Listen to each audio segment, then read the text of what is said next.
Welcome to Big Blend Radio with your hosts, Lisa and Nancy, editors of BigBlendMagazine.com.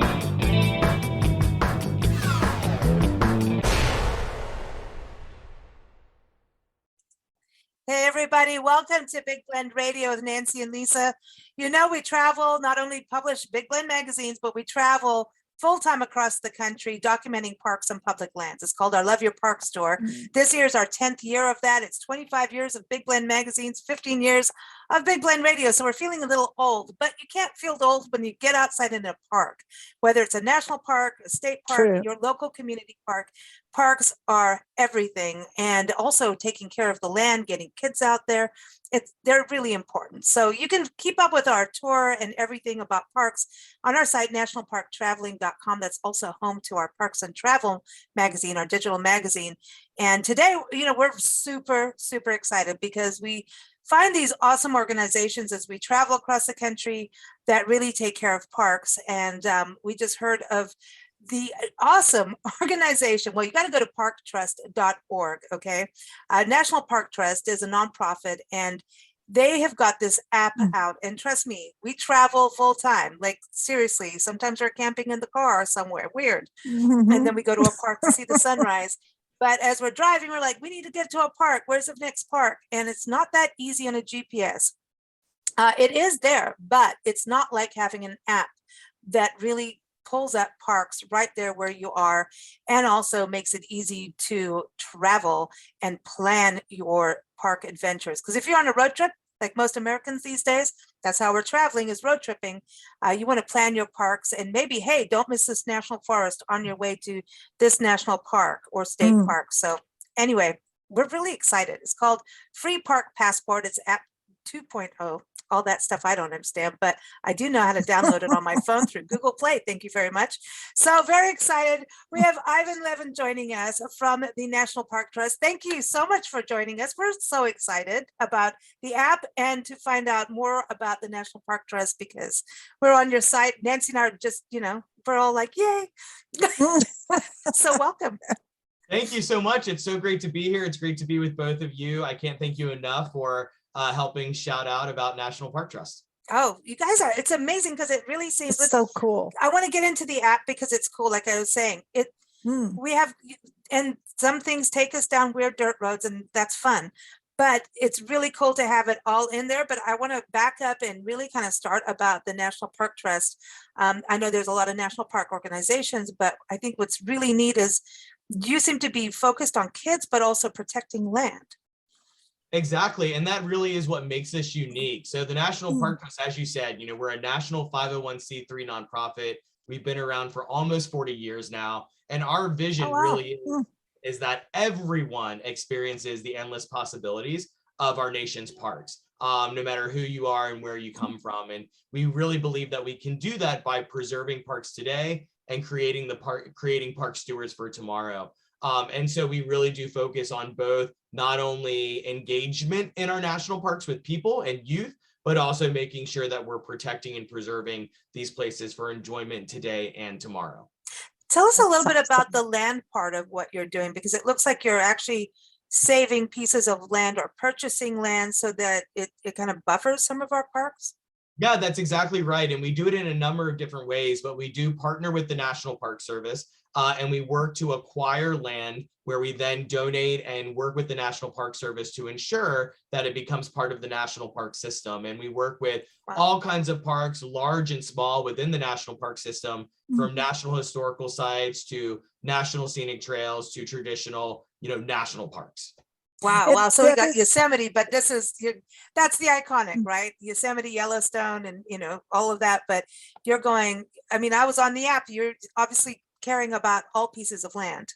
Absolutely. I mean, on our park preservation side, we have done land projects in parks like Yosemite, parks like, you know, within the Appalachian Trail, and then parks that involve, you know, again, national historical sites and places that really talk about the historical and cultural significance of America. You know, it's really important, the buffer parks, because animals, wildlife don't recognize our street signs and road signs. They go where they historically have been going forever. it's in their DNA to go migrate. It's in their DNA to go feed where their parents and their grandparents and their great grandparents were located. So they don't really get humanity moving in and shoving them here and there. And we've seen wildlife on the road where you're, it's like, oh man, this is sad. So the buffer zones give them a little bit of relief where they can go habitate and not be in traffic, but still be where if you are a park lover and you like wildlife, you can go from a distance, appreciate and see them. I think it's so important because I know we all like the national parks are awesome. We go there to all of them all the time. But surrounding the national parks is where there's a lot of in and out traffic moving with the wildlife. So the buffer zones are really, really, really important. Well, what that really says to me is it speaks to the power of partnership. The power of partnership where all of these different land managing agencies are not only working together, but also working with private landowners to make sure that there's protection, there's easements, there's access. And that really, really does come down to the spirit of partnership, because it really does take national parks working with state parks and local parks, and again, those private landowners to ensure protection and access for everyone. It's awesome. And we see more and more, private landowners working with land trusts and with the national park system, state parks, local. I mean, right now we're recording out of Peachtree City, Georgia, and we went to Sam's Lake in Fayetteville, where we had lunch with friends, and we're like, well, of course, what are we going to do next? We have to go see there's beavers. They weren't out that day. It was cold, but the birds were, and this was all developed to protect birds. And it was amazing because all these partners had actually saved this piece of land, and the beavers said, I'm damming here, doing what nature said I'm supposed to do here. So together and protected this piece of land, and it's amazing to just walk there. But at the same time, you've got landowners right there saying that this is private property, don't mess with me, but I'm open to sharing this with you so that it's all protected. And I see that happening across the country more and more. And I know it's a lot of work to make it happen, but I think people are opening up to understanding it because it's a better quality of life for their community. Well, you definitely described probably the story of so many parks and protected spaces and how they came into being. So many of them have been protected because of community involvement, one person caring, one person making a sacrifice or carrying the torch for a movement, for land protection. And so many of our not only national parks, but local and state parks and other types of public land have been protected because of individuals or communities that have really come together for that type of advocacy and, again, partnership. That partnership, and then you get kids involved, and that's what I want to go to you too with this. I love this app, your Passport app, because a lot of us from the national park side have our passport books, right? And I have to be honest, it's still in my backpack, and I've not been that good about it because it's been hard because a lot of visitor centers are closed. I know park offices leave it and you can do your stamp, and then I realized, oh, you're still on this trail. And I love the passport book. It's there, it's documenting. But for us that just Nancy and I traveling, we're doing a lot. We're going through parks like eating chocolate cake that you really love. It's like, we're having a good time. So, but having this app is a way to really document. I belong to, I have the Seek app, iNaturalist thing. And it's like everywhere you go, and I'm like, oh my gosh, this is like this whole other digital world of goodness. It's so much better than Facebook. Just but this is really cool, this app of documenting online and being able to document, but plan and navigate. And I look at it, kids are so phone centric too, that I see kids this is one of those apps they are able to safely be on and be part of the planning process with their family. Like, kids can have this downloaded on their phone. The parents are saying, hey, we're going to Yosemite, plan the trip according to parks. Whether it's they're stopping at a picnic park in, I don't know, Madeira, California, or Grovetown, or whatever, Groveland, that's the town. Maybe it's a picnic park before that we're going to go stop in, let the dog out, take them for a walk before we get to the national park. So I think there's this if you're road tripping or park tripping, kids can get involved in the planning process. Absolutely. And when that happens, then they really feel more excited about the experience. They're more comfortable about the experience. And they feel like they really had a role. And for the National Park Trust, equal to park preservation, youth and family engagement in our public lands and waters is equally important. And so this Park Passport app that we've developed really does help us achieve another creative way on engaging not only individuals, but kids and families, and helping them think about their park experiences, keep track of those park experiences, and share those park experiences with others. I can see challenges coming out of this. I love that you have the badges, because that's kind of like, how many did you go to? Like, it's gives you some incentives. And I think, this whole COVID pandemic has got people to understand, number one, yes, your dog really does want to go for a walk. Trust me, we pet sit.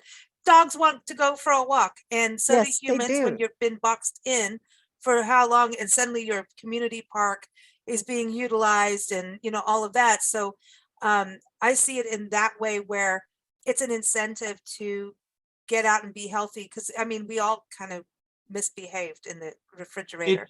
It is, and connecting it to this crazy world of the pandemic we've been in over the last 2 years.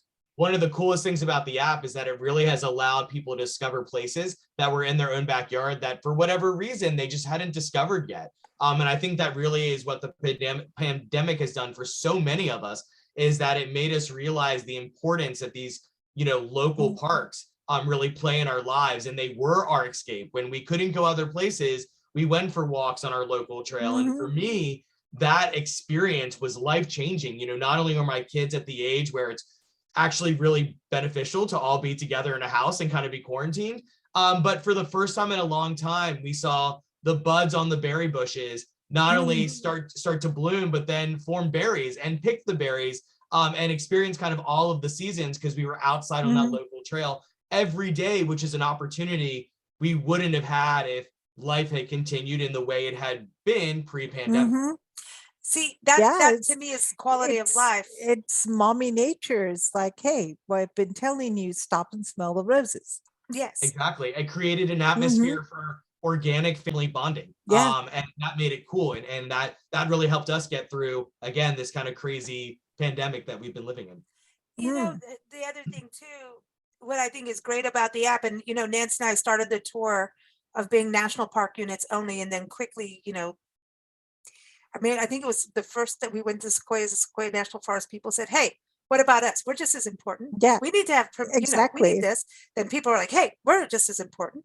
And we're like, "Okay, you all rock," and they really do. And we've learned that. And what I love is the fact that, okay, we've got Yosemite in our background here. However, these giant parks are being over trampled at the same time. So it's our Love Your Park stories about love your park, but not over loving them. It's about love your park, take care of it, be a good steward.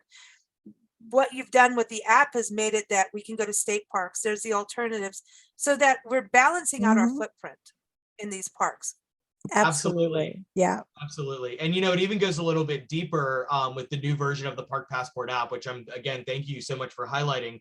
Not only does it allow you to experience all types of different national public lands and waters, national marine sanctuaries, U.S. Army Corps of Engineers, lakes and rivers, Amazing. as well as all of the different types of units under the national park system. But we're very excited to be partnering with Missouri State Parks, because now you really can go deep in a Missouri State Park experience and get so many different types of digital resources, fishing resources, park information. You can call the park directly from the app. And so again, it really is about highlighting not only those different park units, but there's a new filter within the app, which allows you to search for parks not only based on park type, but also park experience. If you're interested in visiting African American heritage sites, you can do that. You can search exclusively for parks that tell that story. If you're looking for parks that have Civil War or Revolutionary War history tied to them, you could easily search for parks that have those types of special interests. And so no matter who you are, whether you're looking for women's history, LGBTQ, Civil War, African American, Hispanic, and others, you can search for parks based on special interest, as well as searching for national, local, and state parks as well. It's That's so awesome. cool by the interest level too, because like you're talking about the LGBTQ parks, like how many people know about Stonewall to go there and the history Mhm. behind Stonewall, and Exactly. there's and women's history. Those, it's only the last, I'm going to say last 15 years, we're starting to see the importance of the groupings of people history.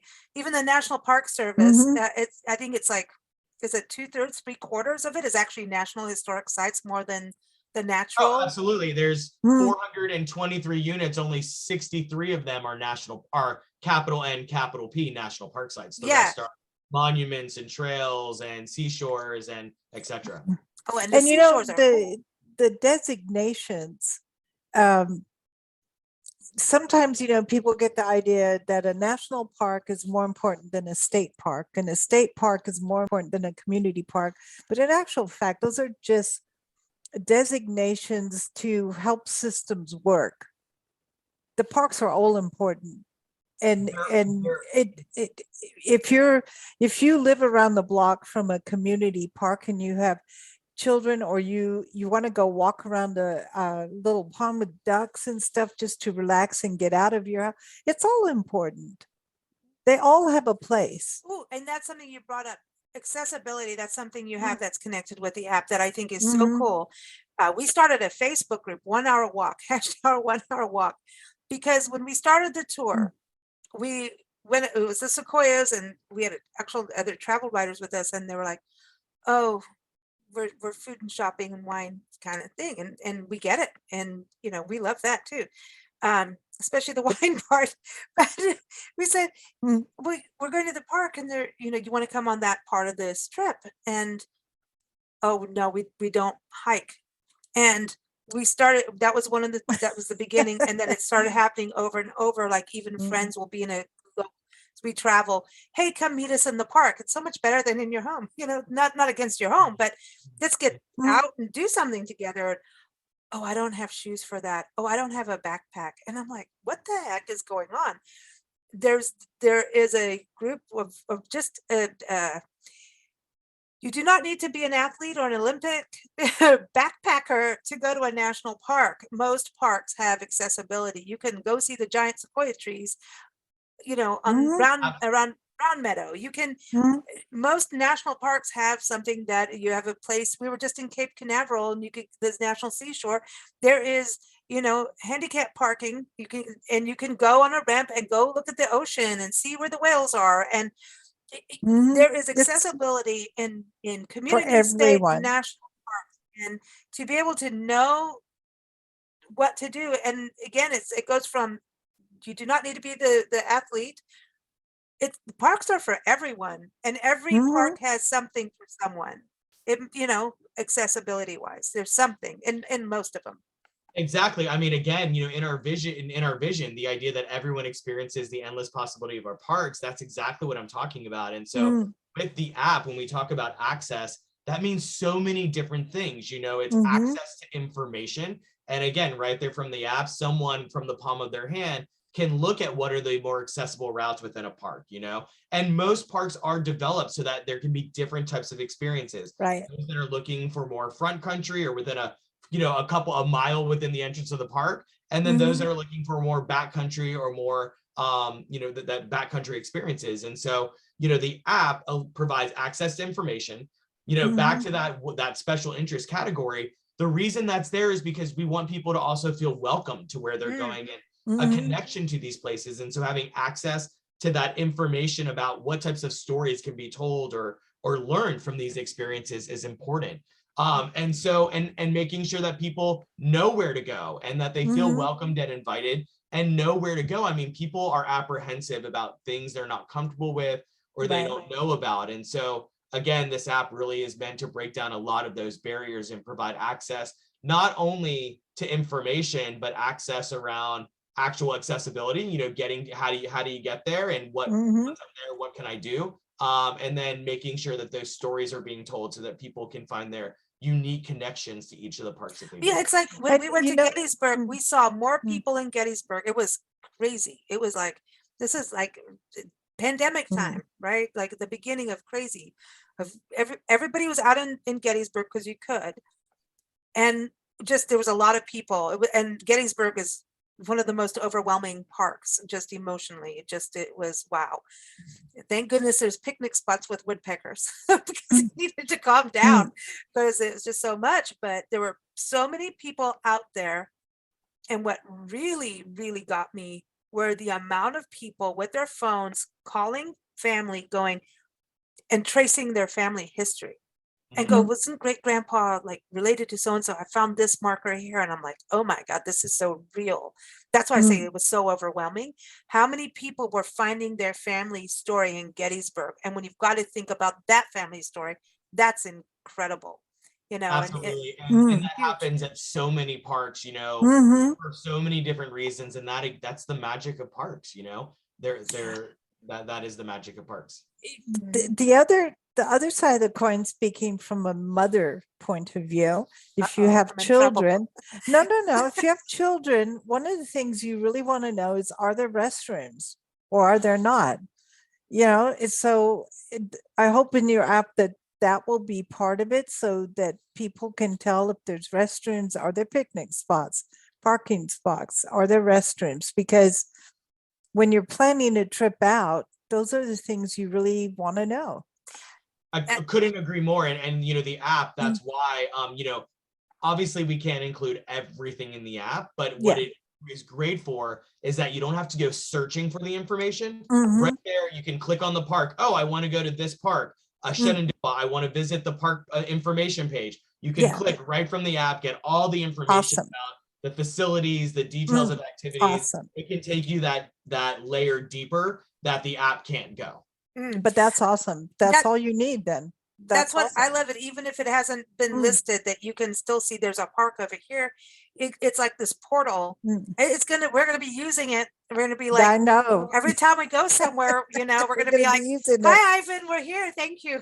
Well, and you know, there's so many great resources that we've added to the app as well. There are thousands of digital resources available on the app. So when you click on a park, you can see right there at the bottom, there's a plethora of fishing resources for all parks that have water and fishing available. You can learn about how to get your fishing license, what type of fish species are in the area, water safety, fishing 101, and more. And then under the digital resources category, if you want to get a live tour, view a live webcam of what the park looks like before you get there, or take a virtual tour, or watch an educational video, or look at some of the multimedia exhibits, or even download a junior ranger booklet to look at some of those ranger activities before you go. You can again do that through all the resources available on the app. You know what? That's awesome. This is really, you bring up a good point. It's And Priscilla, exciting. by the way, our little sock monkey, gives thumbs up to junior rangers. She's a junior ranger and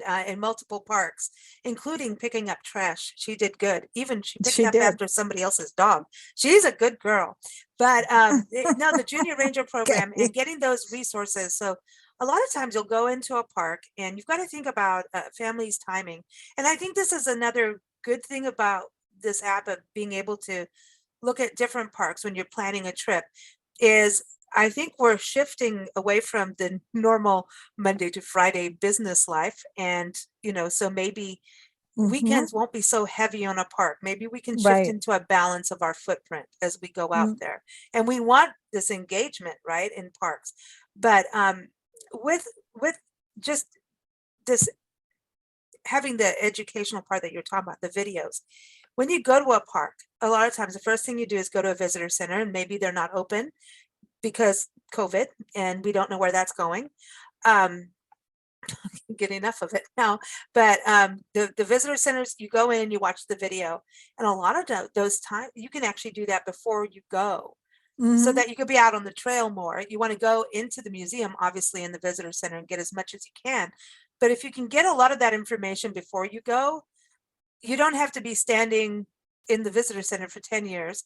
Exactly. You can still go, you still want to go in there, but you can minimize, you know, as travel writers, that's what we do. We soak up the information. But so you can plan plan your trip according to what you really are interested in. People can be prepared, you know, I mean, that's the thing, kind of really prepare for their experience, not just say, oh, I'm going to go there, but I can go there and you can download check out the resources. You can say, what's the weather? You know, what's the weather at the top of the mountain today? Always at the What's top. the weather of the at thing. this park that's 60 miles away? And if it has a live webcam right there, you can view, oh, I'm going to Yeah. need my jacket, or, oh, it's raining there, or, Mhm. oh, it's a beautiful day, you know? Yeah. So no, it really does help you prepare for those experiences. A lot of Mm-hmm. times, for most people who don't consider themselves the outdoorist or outdoorsy person, quote unquote, this really does break down those barriers of not being unsure, not knowing what the experience might entail. This allows people to get as much information and feel prepared before they make the commitment to actually engage and visit that Because park. it is No. financial too. This is a time well- thing and a financial thing. You want to go there and be prepared. Like,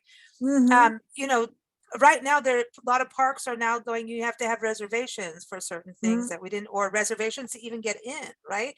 So there's all of those things, and you don't want to drive. I'm gonna keep going back to the sequoias because we keep going back there too, but you don't want to go to Sequoia National Park and forget And that be you may need turned snow away. chains this time of year. Right. And they say call.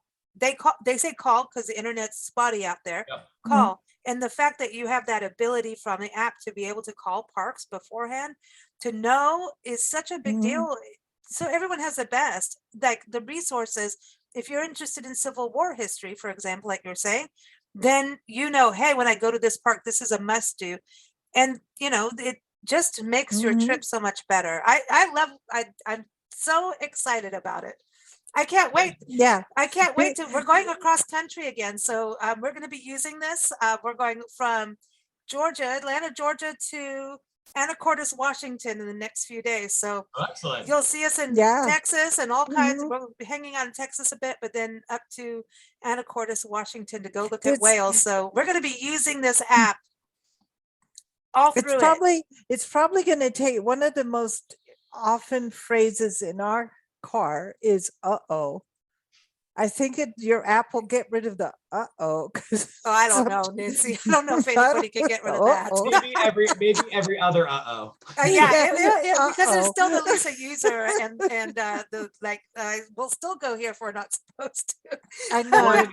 and don't forget that the app does have that offline functionality. So, you know, if Perfect. you know you're going to See? be in an area that doesn't have cell service or Wi-Fi, make sure that you go to the map, you zoom in on the areas you're going to be in, and the app will save that, will keep that in your memory, so that when you're disconnected, you don't have service or Wi-Fi, you're actually able to see the maps. You're always See? able to log the passport even offline.